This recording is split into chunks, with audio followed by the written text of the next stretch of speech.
APPSC 2026 కంటే ముందు నిర్వహించిన గ్రూప్ 2 ఎగ్జామ్లో స్క్రీనింగ్ టెస్ట్కి సంబంధించి 5 అంశాలుంటే 5 అంశాల్లో ఒకటైంది ఈజీగా స్కోర్ చేయగలిగింది 1-2 సార్లు ఉంటే అది ప్రపంచ భూగోళం, భారతదేశ భూగోళం మరియు ఆంధ్రప్రదేశ్ భూగోళ అంశాలను మిళితం చేసి ఉన్న అంశం అది భారత భౌగోళిక శాస్త్రము. ఆంధ్రప్రదేశ్ గ్రూప్ 2లోని స్క్రీనింగ్ టెస్ట్లో 150 మార్కులు ఉంటే 30 మార్కులు ఉన్న అంశం అది. ఆ అంశాన్నే అది ప్రపంచ, భారత మరియు ఆంధ్రప్రదేశ్ భౌగోళిక అంశాలు 3 పదులు 30 రావచ్చు, ఒక క్వశ్చన్ అటు ఇటు రావచ్చు. దానిలోని రీసెంట్గా జరిగిన గ్రూప్ 2 ఎగ్జామ్లో ఏమేమి అంశాల నుంచి క్వశ్చన్ అడిగిన అంశాల నుంచి ఆ అంశాలను మనం గ్యాదర్ చేసుకుందాం. అంటే ఏ టాపిక్ నుంచి క్వశ్చన్ అడగడానికి ఆస్కారం ఉంది అనేది. మొత్తం భారతదేశ చరిత్ర 30 మార్కులకు వస్తుంది. భౌగోళిక శాస్త్రం నుంచి 30 మార్కులు, 30 క్వశ్చన్స్ ఉంటాయి. మైనస్ మార్క్ తీసుకుంటున్నారు. భారత సమాజం 30 మార్కులు, 30 క్వశ్చన్లు మైనస్ మార్క్ ఉంటుంది. కరెంట్ అఫైర్స్ 30 మార్కులు, 30 క్వశ్చన్లు మైనస్ మార్క్ ఉంటుంది. మెంటల్ ఎబిలిటీ 30 క్వశ్చన్లు, 30 మార్కులు మైనస్ మార్క్ ఉంటుంది. అలాగే భౌగోళిక శాస్త్రంలోని 30 క్వశ్చన్స్ ఉంటే ఆ 30 మార్కులు తీసుకున్న అంశం నుంచి 30 మార్కులు, 30 క్వశ్చన్లు మళ్ళీ మైనస్ మార్కులు ఫాలో అవుతారు. తప్పు చేస్తే మనకి మైనస్ మార్క్ ఫాలో చేస్తూ ఉంటారు. ఆ యొక్క నోటిఫికేషన్లో 1/2నా, 1/3నా, 1/4 అనేది మెన్షన్ చేస్తారు. దాన్ని బట్టి మనం ఫాలో కావటమే. ప్రజెంట్ అయితే గతంలోని ఎస్ఐ మరియు కానిస్టేబుల్ ఎగ్జామ్లో 1/2 తీసుకున్నారు ఒకసారి. తర్వాత ఎగ్జామ్లలో 1/3 చేస్తుంటారు. అంటే 3 క్వశ్చన్లు పోతే ఒక తప్పు చేస్తారు. కొన్ని ఎగ్జామ్లలో 1/4 చేస్తారు. 4 క్వశ్చన్లు తప్పు అయితే ఒక క్వశ్చన్ రైట్ అయిన దాని నుంచి తీసుకుంటారు మైనస్ మార్క్గా. అలా ప్రపంచ భౌగోళిక శాస్త్రము ప్రపంచ స్థాయిలోనే చదవగలగాలి. అది ప్రపంచంలో మహాసముద్రాలు, ఖండాల మీద అవగాహన ఉంటే ఆటోమేటిక్గా తీసుకోవచ్చు. నెక్స్ట్ భారతదేశ భౌగోళిక శాస్త్రం మీద భారతదేశానికి సంబంధించినటువంటి 28 రాష్ట్రాలు, 8 కేంద్రపాలిత ప్రాంతాలు, వాటిపైన పూర్తి అవగాహన పట్టుండాలి. నెక్స్ట్ ఆంధ్రప్రదేశ్కి సంబంధించిన అంశాల మీద 28 జిల్లాలు ఉంటాయి. ఆంధ్రప్రదేశ్ 28 జిల్లాల మీద పూర్తి స్థాయి పట్టుంటే ఆటోమేటిక్గా ఇది 10 మార్కులు వచ్చినా, ఇది 10 క్వశ్చన్లు వచ్చినా, ఇది 10 మార్కులు వచ్చినా మొత్తం మీద 30 మార్కులకి 30 క్వశ్చన్లు తీసుకుంటే ఆటోమేటిక్గా ఎక్కువ స్కోరు దాదాపు 30 వచ్చేటువంటి టాపిక్ ఇది. కరెంట్ అఫైర్స్ని ఆటోమేటిక్గా 30 వస్తాయి. ప్రపంచ స్థాయి కాకుండా ఓన్లీ భారతదేశ చరిత్ర ఉంటుంది. ఓన్లీ ఇండియన్ చరిత్రని, నేషనల్ మూమెంట్ని ఎక్కువ స్ట్రెస్ చేసి అది భారతదేశం సంబంధించినటువంటి చరిత్రను ఇంక్లూడ్ చేసుకుంటా చదివితే దక్షిణ భారతదేశ చరిత్రకు ఎక్కువ ప్రియారిటీ ఇస్తే ఆటోమేటిక్గా చరిత్ర అంశం కూడా అయిపోతుంది. భారత సమాజం అంటే కులాలు, మరి సమాజం, వివాహం, బహుభార్యత్వం మొత్తం కూడా అయిపోతాయి. మెంటల్ ఎబిలిటీ మీరు ఏ విధంగా చేసినా కానీ ఆటోమేటిక్ సక్సెస్ కావచ్చు. ఇటు 4 టాపిక్లు ఉంటే 4 30లో 120 క్వశ్చన్లు ఉంటాయి. ఆటోమేటిక్ 80 క్వశ్చన్లు పని చేసిన వాళ్ళకి ఆటోమేటిక్గా సెలక్షన్ లిస్ట్లో ఉంటారు. మైనస్ మార్క్ ఉంది కాబట్టి మెంటల్ ఎబిలిటీ అంశం కూడా ఆ రీజనింగ్ అంశంలోనే ఆటోమేటిక్ పక్కన పెట్టేసి రీజనింగ్ అంశాన్ని తెలుగుగా చేసుకుంటే ఈజీగా స్కోర్ చేసి దానిలో కూడా 15-20 నుంచి క్వశ్చన్లు మార్కులు చేయగలుగుతారు. ఇలా 2023-24 సంవత్సరాల్లో జరిగిన ఆంధ్రప్రదేశ్ గ్రూప్ 2 ఎగ్జామ్లో వచ్చిన భౌగోళిక శాస్త్రం, Geography, world Geography, Indian Geography మరియు ఆంధ్రప్రదేశ్ జియోగ్రఫీలో ఉన్న అంశాలు భూకంపాలు అనే టాపిక్ నుంచి క్వశ్చన్ రావడం జరిగింది. ఆ భూకంపాలకు సంబంధించి 3 అంశాలు ఉంటాయి. ఆ 3 అంశాలను కొద్దిగా తెలుగు చదువుకుంటే 1 గంట 2 గంటలు చదువుకుంటే ఆటోమేటిక్గా ఆ టాపిక్ అయిపోతుంది భూకంపాల నుంచి. నెక్స్ట్ శిలలు, భారతదేశంలో ఉన్న శిలలు, ప్రపంచంలో ఉన్న శిలలు, ఆంధ్రప్రదేశ్లో ఉన్న శిలలు రకాలను ఆటోమేటిక్గా ఒకసారి కోడ్ చేసుకుంటే వచ్చేస్తుంది. శిలల యొక్క రకాలు, రాక్స్ అంటే ఏ విధంగా ఉన్నాయి, భారతదేశంలో ఏ శిలలు ఉన్నాయి, అగ్ని శిలలు ఉన్నాయా, అవక్షేపం ఉన్నాయా, లేకపోతే అంటే రూపాంతరం ఉన్నాయా అని లెక్క అడుగుతుంది. దాన్ని బట్టి మనం ఫాలో కావటమే.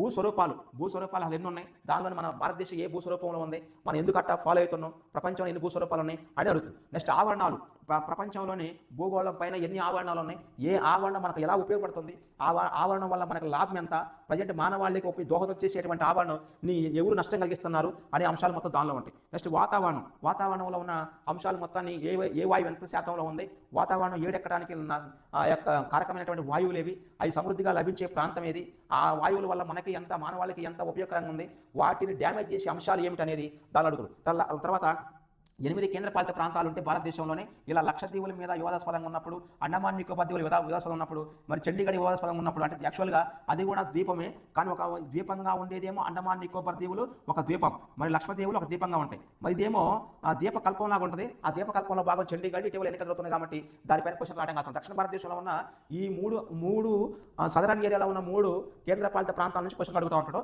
ఇప్పుడు లక్షద్వీప్ అడిగింది కాబట్టి అండమాన్ నికోబార్ దీవులు అడగవచ్చు. ఎందుకంటే అండమాన్ నికోబార్ దీవుల్లోని, గ్రేట్ నికోబార్ దీవుల్లోని ఇటీవల దాదాపు 800 మంది సంఖ్య ఉన్న గిరిజన జాతులను పక్కన పెట్టేసి గ్రేట్ నికోబార్ ప్రాజెక్టు కూడా పెట్టి అది మలక్కా జలసంధికి దగ్గర తీసుకొచ్చారు. ఎందుకంటే మలక్కా జలసంధి అనేది భారతదేశ వాతావరణ సంస్థ యొక్క పరిధిలో ఉంటుంది. అది పరిధిలో ఉన్నటువంటి దానిపైన భారతదేశానికి సంబంధించినటువంటి ఒక భౌగోళికమైన అవసరం కాబట్టి అక్కడ ఈ ప్రాజెక్టు, గ్రేట్ నికోబార్ ప్రాజెక్ట్ని ఆ విషయంలోని ప్రతిపక్షాలు పార్లమెంట్ ప్రశ్నించిన మన అధికార పక్షాన్ని అది రావడానికి కాసుకుంటుంది. పైసా లక్షద్వీపులు కాబట్టి సరే అండమాన్ నికోబార్ దీవుల నుంచి రావచ్చు. నెక్స్ట్ సముద్ర భూతలాల భాగాలు, సముద్రం యొక్క భూమి అంతర్భాగంలో ఏమేమి తలాలు ఉంటాయి, భూమి పైన సముద్రం ఒడ్డు నుంచి ఏమేమి తలాలు ఉంటాయి అనేది అక్కడ అంశాలను పేర్కోవాలి. ఇలా భారతదేశానికి లింక్గా ఉన్న సముద్రాలు ఏమున్నాయి అది కూడా మనం రాసుకోవాలి ఆటోమేటిక్గా. నెక్స్ట్ లవణీయత, సముద్రం యొక్క నీటి లవణీయత ఏ యొక్క అంశాల వల్ల పెరుగుతుంది తగ్గుతుంది, ఏ ప్రాంతంలో లవణీయత ఎక్కువ ఉంటుంది, లవణీయత వల్ల లాభం ఏంటి, లవణీయత వల్ల నష్టం ఏంటి, ఆ లవణీయతలోని కూడా బతకగలిగేటువంటి జీవులేవి, మొక్కలేవి అని అడుగుతూ ఉంటాడు. నెక్స్ట్ 9వది పర్వతాలు. భారతదేశంలో ఉన్న పర్వతాలు ఎన్ని రకాలు, ప్రపంచంలో ఉన్న పర్వతాలు ఎన్ని రకాలు, ఆంధ్రప్రదేశ్లో ఉన్న పర్వతాలు ఏమిటి, అవశిష్టన లేకపోతే అవక్షయ పర్వతాల, అలా అగ్ని పర్వతాలు అడుగుతారు. దాన్ని మనం ఫాలో కావాలి. ఇప్పుడు పర్వతాల విషయం ఒకటి, శిలల విషయం ఒకటి, దాదాపు కొంచెం దగ్గరగా ఉంటే పేర్లు, వాటిని ఫాలో కావాలి. సమశీతోష్ణ గడ్డి భూములు ఉంటాయి, వీటిలోని సవర్ణాలు ఉంటాయి, పంపాలు ఉంటాయి, మరి ప్రయరీలు ఉంటాయి. ఇలా ఆ ఉష్ణ మండలమా సమశీతోష్ణ మండలమా అని దాన్ని క్లారిటీ తీసుకొని ఈ గడ్డి భూముల యొక్క గ్రాస్ ల్యాండ్ని కొంచెం ఫాలో అయితే ఆటోమేటిక్ ఉదాహరణలు కానీ వాటి పేర్లు కానీ తీసుకుంటే అయిపోతుంది ఆటోమేటిక్గా. నెక్స్ట్ హిమాలయాలు, మరి నదుల భాగం అంటే హిమాలయాల యొక్క రకం చూసుకుంటే సట్లేజ్ నుంచి సింధు వరకు ఏమంటారు, మరి సట్లేజ్ నుంచి కాళీ నది వరకు ఏమంటారు, కాళీ నుంచి తీస్తా వరకు ఏమంటారు, ఇలా ఈ తీస్తా నుండి బ్రహ్మపుత్ర నది వరకు ఏమంటారు, హిమాలయ పర్వతాల యొక్క భాగాలని అడుగుతారు. హిమాలయ పర్వతాల యొక్క లెసన్ ఒక 5-6 గంటలు ఉంటుంది వీడియో, సరిగా సక్కగా ఇంటే ఆటోమేటిక్గా అయిపోతుంది. ఆటోమేటిక్ తూర్పు కనుమల మీద ఎక్కువ వస్తూనే ఉంటుంది. ఇటీవల కాలంలోనే అనుష్క ఒక సినిమా కూడా తీసిన దాని మీద తూర్పు కనుమల మీద బాగా, ఎప్పుడు పశ్చిమ తూర్పు కనుమల మీద క్వశ్చన్ లేకుండా ఎగ్జామ్ ఉండదు, జాగ్రఫీ ఉందంటే ఆ 2 కనుమల్ని బాగా, ఎందుకంటే మన ఆంధ్రప్రదేశ్కి భౌగోళికంగా ఉన్న ప్రాంతాలు కాబట్టి ఈ 2 కనుమల్ని తీసుకోవాలి. నదుల యొక్క దిశను మార్చేది, నదుల యొక్క దిశ నుంచి వచ్చేది మొత్తం తూర్పు కనుమలు. జలపాతాలు, నదులపైన ఏ జలపాతం ఉంది, ఎక్కువగా నర్మదా నది జలపాతం పైన క్వశ్చన్లు వస్తూ ఉంటాయి. నర్మదా నది. నెక్స్ట్ ఖండ చలన సిద్ధాంతం. ఈ ఖండ చలన సిద్ధాంతాలు 2 ఉంటాయి. ఆ రెండింటిని పర్ఫెక్ట్గా ఫాలో అయితే ఆటోమేటిక్గా వచ్చేస్తుంది. నెక్స్ట్ ఋతుపవన జల్లులు, అంటే ఋతువుల ద్వారాగా వచ్చే జల్లులు ఏ రాష్ట్రాల్లో ఎంత ఏ పేరుతో పిలుస్తారు, ఆ పిలిచేటువంటి పేరుల్ని అది ఏ పంటకు ఉపయోగపడుతుంది, ఆ పంటకు ఉపయోగపడినప్పుడు దాన్ని ఎలా ఫాలో పిలుస్తారు అనేది అడుగుతాడు. అంటే తేయాకు పంటకు ఉంటే అట్ట, మ్యాంగోకు ఉంటే అట్ట, చెరకు పంటకు ఉంటే అట్ట, గోధుమ పంటకు ఉంటే అట్ట, మరి కాఫీ పంటకి తోడ్పడితే ఎలా అని ఆ అంశాలు మొత్తం జోడించి అడుగుతూ ఉంటారు. ఆ అడిగే మొత్తం మనం తీసుకోవాలి. నెక్స్ట్ నేలలు భాగాలు, అంటే ఏ నేల ఏ భాగంలో ఉంటుంది, ఆ భాగంలో ఆ నేల ఉండటానికి కారణం ఏంది, ఏ లోహాలు దానిలో ఎక్కువ నిక్షిప్తమై ఉంటాయి, ఆ నేల రంగుకి కారణమైనటువంటి లోహం ఏంది, అది ఆంధ్రప్రదేశ్లోని కానీ భారతదేశంలో కానీ ఏ ప్రాంతంలో ఎక్కువగా ఉంటుంది, ఆ నేలలో పండేటువంటి పంట ఏంది అడుగుతూ ఉంటాడు. నెక్స్ట్ అడవులు. భారతదేశం మరియు ఆంధ్రప్రదేశ్ అడవులు రకాలు తీసుకోవాలి.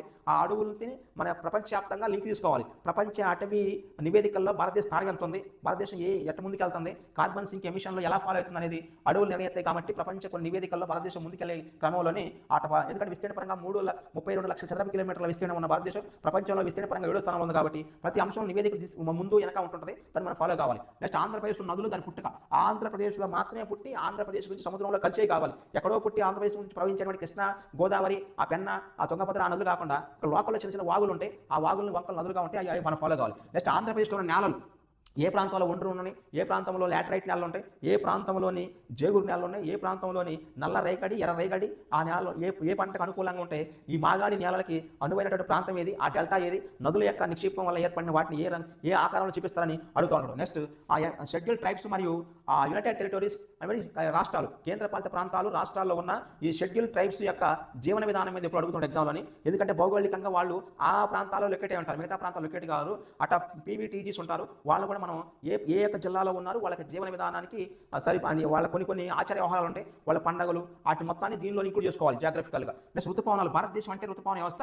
ఇలా భారతదేశానికి ఋతుపవన వ్యవస్థ అనేది దాదాపుగా 19వ శతాబ్దంలోనే బ్రిటిష్ వారు ఈ ఋతుపవన వ్యవస్థను ఫాలో అవ్వకుంటే వ్యవసాయం ఉంటుంది. కాబట్టి వాళ్ళు వ్యవసాయ విధానాన్ని కూడా కొన్ని మార్పులు చేర్పులు చేశారు. తర్వాత మన భారతదేశం కూడా భారత వాతావరణ ప్రపంచ వాతావరణ సంస్థతో లింకప్ అయ్యి భారతదేశం కూడా మలక్కా జలసంధి నుంచి పర్షియన్ గల్ఫ్ వరకు ఉన్న ఈ ప్రాంతాన్ని అన్నింటినీ కోడ్ చేసుకుంటూ భారత వ్యవసాయదారులకి, రైతులకి కొన్ని సూచనలు ఇస్తూ ఉంటుంది. అది ఎక్కువగా ఋతుపవనాల మీద ఎక్కువ ఆధారపడి ఉన్న దేశం భారతదేశం. నెక్స్ట్ నగరాలు ప్రాముఖ్యత, అంటే ఏ నగరానికి ఏ ప్రాముఖ్యత ఉంది, ఆ నగరం ప్రాముఖ్యతకి సంబంధించిన వ్యవసాయ పరంగా, ఆహార శుద్ధి పరంగా, మరియు ఎగుమతి దిగుమతుల పరంగా, భారతదేశ వ్యాపార వాణిజ్య పరంగా, మరియు సైన్స్ అండ్ టెక్నాలజీ పరంగా, రైల్వే పరంగా, విమానయాన పరంగా ఆ యొక్క నగరాలకి నదీ ఆధారితంగా ఉన్నాయో చూసుకోవాలి. ఇప్పుడు గోదావరి నది పుష్కరాలు వస్తున్నాయి కాబట్టి ఆ గోదావరి నది ఆధారితమైనటువంటి నగరాలని మన ఆంధ్రప్రదేశ్లో ఉన్న ప్రముఖమైన తిరుపతి, గుంటూరు, చిత్తూరు, మన పక్కన ఉన్నటువంటి విజయవాడ మరియు వైజాగ్, ఏలూరు, రాజమండ్రి, కాకినాడ ఈ ప్రాంతాలని బాగా పారిశ్రామికంగా అభివృద్ధి చెందినటువంటి ప్రాంతాలను కూడా కోడ్ చేసుకుని చదువుకోవాలి. నెక్స్ట్ ఖరీఫ్, రబీ, జయాద్ పంటల యొక్క రకాలు తీసుకోవాలి. ఆ రకాల బట్టి ఫాలో కావాలి. మన యొక్క ఏ పంట, ఏ ఖరీఫ్ కాలంతా, లేదంటే రబీ కాలంతా, జయాది కాలంతా అని మనం చూసుకోవాలి. చూసుకుంటే ఆ రకం అన్ని కూడా ఈ క్రింది వాళ్ళ రబీ పంట కానిది ఏది, ఈ క్రింది వాళ్ళ జయాది పంట ఏది, జయాది పంట పండించేటువంటి కాలం ఏ నెలలో పండిస్తారు, ఎందుకు ఆ నెలలో దాన్ని పండిస్తారు అని అడుగుతున్న ఎగ్జామ్లో. నెక్స్ట్ 24వ అంశము ఆ తేయాకు లోయలు. ఆ భారతదేశంలోని తేయాకు లోయలు ఎక్కడెక్కడ ఉన్నాయి, ఆ తేయాకు లోయలకి భారతదేశ ప్రభుత్వం ఏ విధంగా తోడ్పడుతుంది, ఇటీవల కాలంలో తేయాకు తోటల యొక్క అభివృద్ధి కోసం ఏమన్నా పథకాలు వచ్చినాయా, అవి చూసుకున్నాం. ఆంధ్రప్రదేశ్ ఏమైనా తేయాకు తోటలు పండుతున్నాయా, ఈ తేయాకు తోటలు పండడానికి అనువుగా ఉన్న నేలలు ఏంటి, ఏ ప్రాంతం ఎంత ఉష్ణోగ్రత కావాలి, అవి మొత్తం అడుగుతుంది. Next Andhra Pradesh industrial infrastructure clusters ఉంటాయి. ఆ ఆంధ్రప్రదేశ్ యొక్క పారిశ్రామికంగా అభివృద్ధి చెందడానికి కొన్ని ప్రాంతాలను తీసుకుంటారు. ఆంధ్రప్రదేశ్ ఇండస్ట్రియల్ ఇన్ఫ్రాస్ట్రక్చర్ అంటే పారిశ్రామిక మౌలిక వసతులు ఉన్న ప్రాంతాన్ని చుట్టుపక్కల ప్రమోట్ చేస్తూ ఉంటారు. అలా సెజ్లు కానీ అంటే కాకినాడ ప్రాంతంలో సెజ్ ఉంటుంది. అలా ఒక్కొక్క ప్రాంతంలో ఈ యొక్క స్పెషల్ ఎకనామిక్ జోన్తో పాటుగా పారిశ్రామిక కారిడార్ను కూడా ఏర్పాటు చేస్తుంటారు రాష్ట్ర మరి జాతీయ రహదారులు వెంబడి. ఎందుకంటే ఆ లాజిస్టిక్స్ మంచిగా తరలించడానికి అనువుగా ఉంటుందని వాటిని మనం ఫాలో కావాలి. అది కేంద్ర ప్రభుత్వం అది కొంత ఫండింగ్ ఇచ్చి రాష్ట్ర ప్రభుత్వాన్ని ప్రోత్సహిస్తుంది ఆ గూడ్స్ లాజిస్టిక్ విషయంలోని. దాన్నే మనం ఆంధ్రప్రదేశ్లో ఉన్నటువంటి లాజిస్టిక్స్ సంబంధించి లేదంటే సైన్స్ అండ్ టెక్నాలజీ, పారిశ్రామికంగా క్వాంటమ్ ఇంజనీరింగ్లోని మిగతా కొన్ని ప్రాంతాలు వ్యవసాయ అనుబంధ రంగాలకు సంబంధించినటువంటి వాటిలోని ఇప్పుడు సేవా రంగం కానీ, వ్యవసాయ రంగం కానీ, పారిశ్రామిక రంగం కానీ ఆ క్లస్టర్స్ విడగొట్టేస్తారు. వాటిని మనం ఫాలో కావాలి. నెక్స్ట్ ఇండియాలో మొట్టమొదటివి ఏమేమి ఉన్నాయి అంటే ఇండియా ఎప్పుడైనా మొట్టమొదటి స్థానంలో ఉంటే అంటే వాతావరణ పరంగా కానీ, పరిశోధన పరంగా కానీ భారతదేశం ఏమైనా ఆర్కిటిక్ ప్రాంతాల పరిశోధన కేంద్రాలు ఏర్పాటు చేస్తే అవి మొదటి చూసుకో ఏ రాష్ట్రం దాని మొదటి స్థానంలో ఉంది, ఏ యొక్క జిల్లా మొదటి స్థానంలో ఉంది, ఏ ప్రాంతం మొదటి స్థానంలో ఉందని తీసుకుంటాడు. నెక్స్ట్ పైప్ లైన్లో ఆంధ్రప్రదేశ్ నుంచి సహజ వాయువుని కానీ, ముడి చమురుని కానీ, మిగతా ఏదైనా కొన్ని వస్తువుల్ని కానీ, పదార్థాలను కానీ రవాణా చేసే విషయంలోని ఆ పైప్ లైన్లు తీసుకెళ్తే అవి జాతీయ ప్రాముఖ్యత గలవైతే ఎగ్జామ్లో క్వశ్చన్ అడే కాస్త ఉంటుంది. నెక్స్ట్ రైల్వే జోన్లు. ఇటీవల కాలంలో భారతదేశంలోని దాదాపు 17 పైన రైల్వే జోన్లు ఉంటాయి. ఆ 17 పైన రైల్వే జోన్లు ఉంటే వాటిని ఎట్లా ఫాలో అవుతున్నారు, ఎవరు దాన్ని లీడ్ చేస్తున్నారు, ఆ రైల్వే జోన్ పరిధిలోనే ఆంధ్రప్రదేశ్ ఏ రైల్వే జోన్ పరిధిలో ఉంది, ఎందుకు ఆ రైల్వే జోన్ పరిధిలో ఉందని అడుగుతుంటారు. నెక్స్ట్ ఆంధ్రప్రదేశ్ యొక్క ఖనిజ వనరులు. ఆంధ్రప్రదేశ్కి మాంగనీస్, బంగారు మరియు క్వడ్జి, ఆ తర్వాత నెక్స్ట్ బైరటిస్, తర్వాత యురేనియం, అదే ఎల్లో స్టోన్, ఇలాంటి సున్నప్రాయి, ఇలాంటి నిల్వలు కొన్ని ప్రత్యేకంగా ఉంటాయి. మైకా లాంటి అబ్రకం, ఇలాంటి అబ్రకం, మైకా, ఇటువంటి బైరటిస్, ఇటువంటి మాంగనీస్, ఇటువంటి యురేనియం లోహాలని శుద్ధి చేసే క్రమంలో కానీ, వెలికి తీసే క్రమంలోని కేంద్ర ప్రభుత్వం ఇచ్చేటువంటి రైతుల ద్వారా రాష్ట్ర ప్రభుత్వాలు ముందుకెళ్తా ఉంటాయి. అలా వెళ్ళేటువంటి ప్రాంతాల్లో ఏ ఖనిజమైన ఏ ప్రాంతానికి ప్రాముఖ్యంగా చెందింది. ఇప్పుడు ఫర్ ఎగ్జాంపుల్ విజయనగరం డిస్ట్రిక్ట్ ఉంటే అక్కడ మాంగనీస్ ఎక్కువగా ఉంటుంది. దాంతోపాటుగా అనంతపురం డిస్ట్రిక్ట్ ఉందనుకోండి, అక్కడ బంగారపు లేదా వజ్రకణులు ఎక్కువగా ఉంటాయి. అదే మన గుంటూరు, పల్నాడు ఏరియాలో చూసుకుంటే అటు సున్నప్రాయ నిల్వలు ఎక్కువగా ఉంటాయి. అదే పల్నాడు ఏరియాలోని వజ్రకణుల నిల్వలు ఎక్కువ ఉంటాయి. అటు ఆ ప్రాంతాలను బట్టి మనం ఆటోమేటిక్గా కొంచెం క్లస్టర్ వైజ్గా దాన్ని ఎడగొట్టి చదువుకుంటూ గుర్తుంటుంది. నెక్స్ట్ ఆంధ్రప్రదేశ్లో పర్యాటక ప్రాంతాలు ఉంటాయి. ఇటీవల ఆంధ్రప్రదేశ్ పర్యాటక అభివృద్ధి కోసం ఏ ప్రాంతాలను క్లస్టర్గా మార్చింది, అది వాటర్ పరంగా, నీటి పరంగా పర్యాటకమా, లేదా అడవి పరంగా పర్యాటకమా, లేదంటే మన టూరిజం పరంగా పర్యాటకంగా ఉందా అని ఎడగొట్టుకొని ఆటోమేటిక్గా అది సముద్ర పర్యాటకం అయితే ఒక రకమైన ఎకానమీ వస్తుంది, రాష్ట్ర పర్యాటకం అయితే ఒక రకమైన ఎకానమీ వస్తుంది, అదే అట మరి జూ పార్కుల విషయంలో ఒక రకమైన ఎకానమీ వస్తుంది. ఆ ఎకానమీని గేమ్ చేసే క్రమం నుంచి ఈ పర్యాటక ప్రాంతాలు చూసుకోవాలి. ఎన్ని ఆ పర్యాటక ప్రాంతాలతో పాటుగా వన్యం ప్రాణి రక్షణ సంబంధించినటువంటి అంశాలు ఎన్ని ఉన్నాయి, ఏ ప్రాంతంలో ఏ జంతువుని సంరక్షిస్తున్నారు, ఆంధ్రప్రదేశ్ అంతరించిపోవడానికి అవకాశం ఉన్నటువంటి ఆ యొక్క జంతువులు ఏంటి, పక్షులు ఏంటి, సరీసృపాలు ఏంటి, అలా మొత్తం అడుగుతున్నాడు. ఇలా మొత్తము 30 క్వశ్చన్లు 30 మార్కులు ఆంధ్రప్రదేశ్ యొక్క గ్రూప్ 2 ఎగ్జామ్లో స్క్రీనింగ్ టెస్ట్లోని భౌగోళిక శాస్త్రానికి సంబంధించి, జియోగ్రఫీకి సంబంధించి 3 అంశాలు ఉంటే అది వరల్డ్, ఇండియా మరియు ఆంధ్రప్రదేశ్, వాటిని మొత్తం ఎడగొట్టి చదువుకుంటే 3 పదులు 30 క్వశ్చన్లు ఈజీగా వస్తాయి. దీనికి సంబంధించినటువంటి హిమాలయాలు కానీ, భూకంపాలు కానీ, ఇక ఏ టాపిక్ అయినా మీకు విపులంగా నీట్గా SRN అకాడమీలోని ఆంధ్రప్రదేశ్ సంబంధించిన ప్రతి జిల్లా నుంచి క్వశ్చన్స్ ఉన్నాయి. మరి మ్యాటర్ ఉంది, ఎక్స్ప్లెనేషన్ ఉంది. మరి భారతదేశం సంబంధించిన 28 రాష్ట్రాల గురించి అంశాలు ఉంటాయి. మరి ప్రతి ఒక్క భౌగోళిక ప్రాంతం నుంచి ఉంటాయి. మరి ప్రపంచంలో ఉన్న భౌగోళిక ప్రాంతాల నుంచి కూడా మన యాప్లో ఉంటాయి. SR ఆన్లైన్ అకాడమీ యాప్లో దాన్ని డౌన్లోడ్ చేసుకొని మీరు దీన్ని ఉపయోగించుకోవడానికి కోరుకుంటున్నాం.